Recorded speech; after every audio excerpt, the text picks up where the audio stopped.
fill a gap early. Oh, filling gaps are not fun.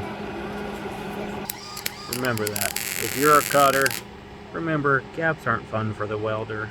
Make sure you cut right. Good job, Bob. And this is why, as a cutter, you need to be as perfect as you can be.